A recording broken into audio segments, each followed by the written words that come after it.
अब मैं गुजारिश करूंगा बहुजन समाज पार्टी के राष्ट्रीय महासचिव सम्मानित राज्यसभा सांसद बड़े भाई सतीश मिश्रा जी से कि वो आए और जनसभा को संबोधित करें।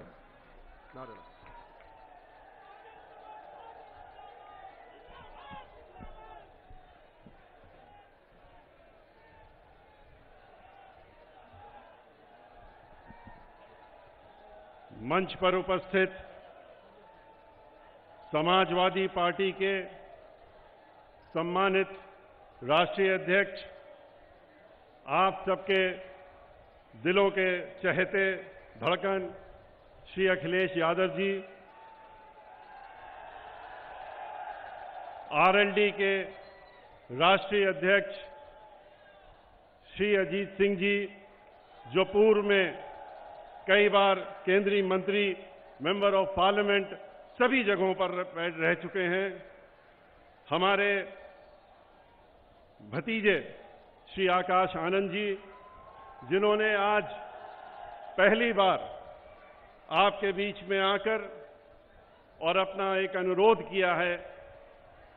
और मैं समझता हूं कि उस अनुरोध को आप लोग जरूर स्वीकार करेंगे। आपके उत्साह से भी लग रहा है कि स्वीकार करेंगे। मंच पर उपस्थित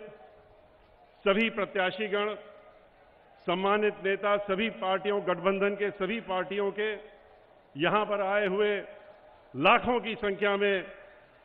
इस गठबंधन के सभी समर्थक, मीडिया बंधुओं, साथियों, भाइयों और बहनों, आज पूरा देश ये जानता है कि केंद्र में बीजेपी व श्री नरेंद्र मोदी की सरकार अपने पूरे 5 वर्ष का कार्यकाल कर चुकी है। लेकिन इस कार्यकाल में वो हर मौके पर और हर कदम पर बुरी तरीके से विफल हुई है, और अपने जो उन्होंने वायदे किए थे वो सिर्फ धोखे के धोखे साबित होकर के रह गए हैं। और इसकी वजह से अब वर्तमान में देश में लोकसभा के लिए हो रहे आम चुनाव में इन्हें जनता को जवाब देना बहुत मुश्किल हो रहा है, और इसीलिए इन सभी बातों से जनता का ध्यान भटकाने के लिए, कहीं और ले जाने के लिए इन्होंने इस चुनाव में बीजेपी के सभी छोटे और बड़े नेताओं ने तथा इनके राष्ट्रीय नेता और प्रधानमंत्री श्री नरेंद्र मोदी भी खास तौर से पुलवामा में हुए आतंकी हमले, जिसमें कि हमारे लगभग 45 नौजवान जो हमारे सीआरपीएफ के जवान थे वो शहीद हो गए। और शहीद क्यों हुए? क्योंकि वहां पर एक जो इंटेलिजेंस था, उस इंटेलिजेंस की फेलियर हुई थी। और किसकी इंटेलिजेंस की फेलियर है? अगर कोई इंटेलिजेंस फेल होती है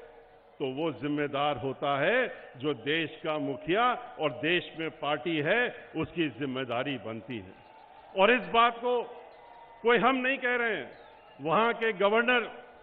जो थे उन्होंने उसी दिन मीडिया के सामने आकर के इस बात को स्वीकारा था कि ये हमारी सरकार की इंटेलिजेंस फेलियर है, जिसकी वजह से इनकी शहादत हुई। लेकिन इसके लिए पूरे देश से माफी मांगने की जगह और पूरे देश में जाकर लोगों से माफी मांगकर कहने की जगह श्री नरेंद्र मोदी जी तो उसको एक भुनाने का काम करते हैं, शहीदों के ऊपर वोट मांगने का काम करते हैं। उसी दिन जिस दिन ये हमला हुआ, जिस दिन इस तरह की घटना हुई, उसी दिन पूरे देश में घूम घूम करके अपना प्रचार करते हुए उद्घाटन कर रहे थे और घड़ियाली आंसू बहा रहे थे। ऐसे लोग, ये पार्टी, खास तौर से भारतीय जनता पार्टी और इनके जो नेता हैं, एक तरफ इस कार्य को करते हैं लोगों का ध्यान भटकाने के लिए, तो दूसरी तरफ ये धार्मिक भावनाओं को भी भड़काने का काम करते हैं। जबकि पूरा देश ये जानता है कि बीजेपी हर चुनाव में चाहे जो भी चुनाव हो, वो धार्मिक भावनाओं को भड़का करके अपने पक्ष में एक हवा बनाने की पूरा प्रयास करता है, क्योंकि इसके अलावा इनके पास और कुछ है भी नहीं आपको कहने के लिए। ये कुछ नहीं बता सकते कि मैंने ये किया, मैंने वो किया। और आपने इनका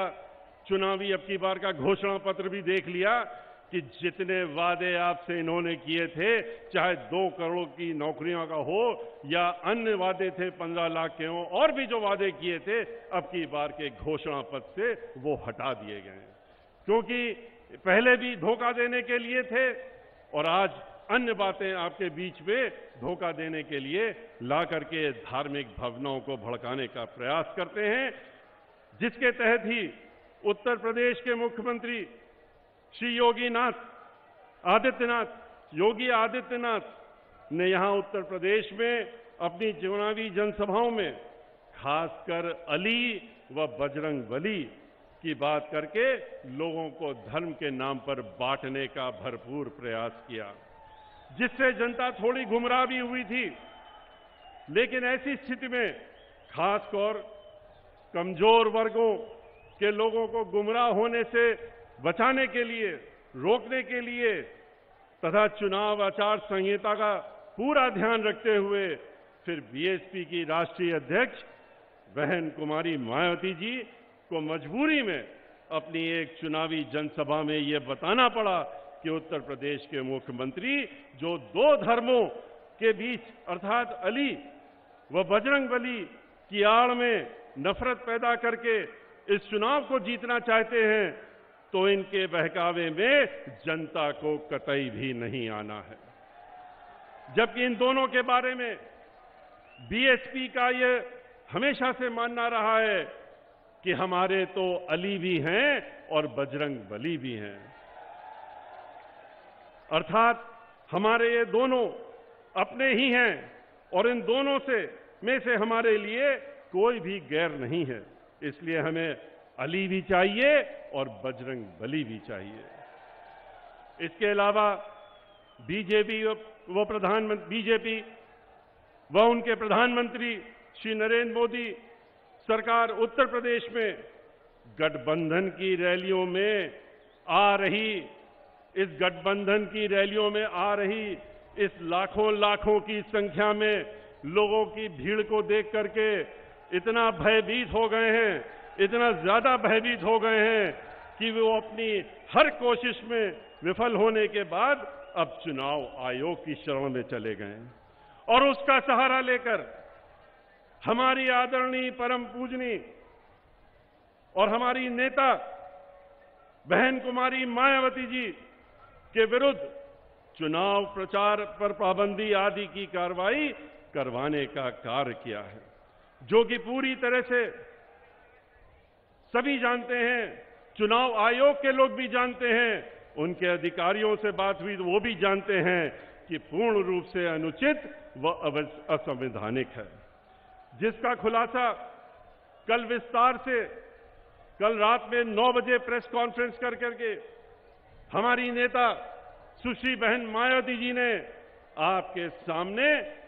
हर बात को रखने का काम किया था और आपको अपना संदेश भी पहुंचाने का काम किया था। और वहीं पर उन्होंने एक अनुरोध भी किया था कल आप लोगों से कि इन्होंने हमको तो रोकने की कोशिश की है, लेकिन आज की जो जनसभा है वो गलतफहमी में न रहें कि ये किसी प्रकार से स्थगित की जाएगी। इस जनसभा में जितने लोग आने वाले थे बल्कि उससे ज्यादा की संख्या में लोग उन्होंने आज उपस्थिति दर्ज करने का काम किया। उन्होंने ये भी आपसे अपील की थी और उनकी अपील को आपके सामने हम दोहरा भी रहे हैं कि आज बहन मायावती जी को तो ये लोगों ने असंवैधानिक तरीके से आपके बीच में इस मंच में आकर के आपसे अपील करने से तो रोका है, लेकिन उनकी आवाज बन करके जो हर व्यक्ति यहां मौजूद है और उनके घर के लोग मौजूद हैं, वो जो उनके घरों में लोग हैं, वो उनकी आवाज बन करके हर घर में जा करके उनकी अपील को पहुंचाने का काम वो स्वयं बहन मायावती जी बन करके करने का काम करेंगे। और आज आप जानते हैं कि हमारे बीच में माननीय श्री अखिलेश यादव जी मौजूद हैं उन्होंने हमारा उत्साह यहां पर आकर के, जो हमारे उनका कोई भी प्रत्याशी यहां से चुनाव के मैदान में नहीं है। ये आप जानते हैं कि यहां पर ये रैली 3 चुनावी जनसभाओं को लेकर के हो रही है, आगरा, फतेहपुर सीकरी और मथुरा। लेकिन भारतीय जनता पार्टी के नेताओं से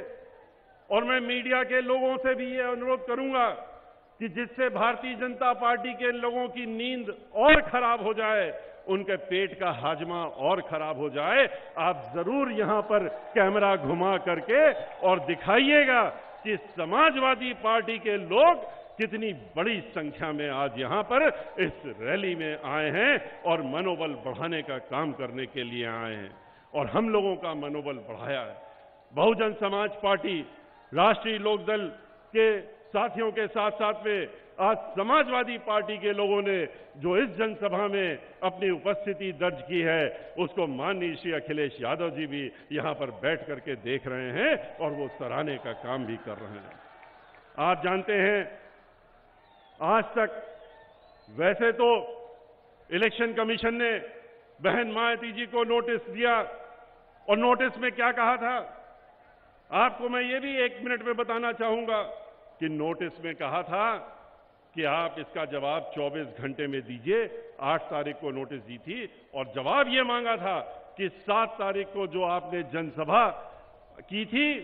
सहारनपुर में, उसमें आपने ये कहा था कि एक मुश्त वोट बहुजन समाज पार्टी को,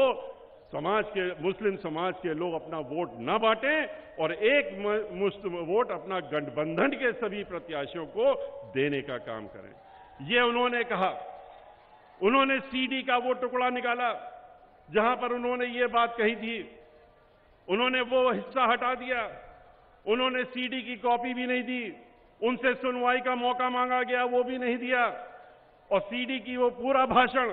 उन्होंने इसलिए नहीं दिया कि पूरे भाषण में बार बार बहन मायावती जी ये कह रही थी, सर्व समाज से अपील कर रही थी कि आप लोग अपना वोट बंटने मत दीजिएगा, किसी जाति और धर्म के नाम पर अपना वोट आपस में बांट मत दीजिएगा। उन्होंने धर्म के नाम पे अपील नहीं की थी, बल्कि साथियों से उन्होंने अनुरोध किया था कि धर्म के नाम पर अपना वोट खराब मत कर दीजिएगा और रिश्तेदारों नातेदारों के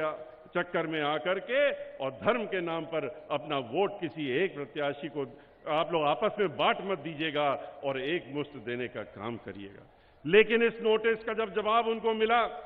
और उनको ये दिखाया गया कि ये तो model code of conduct doctor Baba Saheb Bhimrao Ambedkar के बनाए हुए संविधान, जहां पर उसके शुरुआत में ही पहले पैराग्राफ में लिखा है कि सेक्युलर कंट्री बनेगी, तो वहां उसको और बहुजन समाज पार्टी का जो हमारा कॉन्स्टिट्यूशन है उसके तहत में उसको ध्यान में रखते हुए दिया गया था। तो जब उनके पास कोई जवाब नहीं आया और उनके ऊपर दबाव पड़ा कि आप कुछ ना कुछ कार्रवाई जरूर करिए, तो उन्होंने इस नोटिस को भूल करके और एक दूसरी चीज के लेकर के और आदेश पारित किया। नोटिस में लिखी हुई चीज को उन्होंने नहीं पकड़ा, उसको छोड़ दिया और उसकी जगह उन्होंने कहा कि आप तो हिंदू मुस्लिम में आप भड़काने का काम कर रहे थे। अरे उनसे पूछिए कि हिंदू मुस्लिम को भड़काने का काम किस पार्टी का है, किसके नेताओं का है। माननीय श्री नरेंद्र मोदी को नोटिस देंगे, श्री वो क्या अमित शाह जी को नोटिस देने की हिम्मत रखते हैं, जो अपने हर भाषण में जाकर के भड़काने का काम करते हैं। बहुजन समाज पार्टी की राष्ट्रीय नेता बहन कुमारी मायावती जी, श्री अखिलेश यादव जी की तरह, श्री अजीत सिंह जी की तरह सर्व समाज का वोट मांगती हैं और सर्व समाज को एक साथ लेकर चलने का काम करती हैं। चुनाव आयोग इन सरकार से यह स्पष्ट हो जाता है कि चुनाव आयोग सिर्फ दबाव में ही काम नहीं कर रहा है, बल्कि उसकी दलित विरोधी मानसिकता भी साफ साफ सामने उजागर हो जाती है। अर्थात श्री नरेंद्र मोदी वह योगी एंड कंपनी के लोग कुछ भी बोल दें तो वह चुनाव आयोग की निगाह में जल्दी से चुनाव आचार संहिता का उल्लंघन नहीं होता है। लेकिन बहन मायावती जी ने आपसे ये अपील की है और हम लोगों को भी भेजा है आपके सामने अपील करने के लिए कि आप श्री नरेंद्र मोदी जी को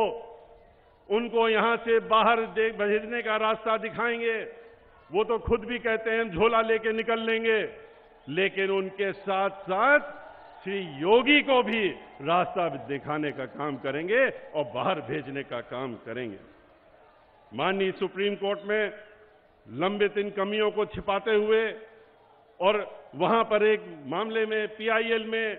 जल्दबाजी में दिखाने के लिए चुनाव आयोग ने जो ये असंवैधानिक और गैर कानूनी उन्होंने आदेश पारित किया है, बहन मायावती जी को यहां पर आपके बीच में आगरा में इस रैली में न उपस्थित हो सके, इसके लिए योजनाबद्ध तरीके से कार्य किया है, तो उनको ये मालूम होना चाहिए और जिन्होंने उनके ऊपर दबाव भी डाला है उन लोगों को भी मालूम होना चाहिए कि बहन मायावती जी उनमें से नहीं हैं जो किसी से डर जाएं और डर होकर करके चुप बैठने का काम करें।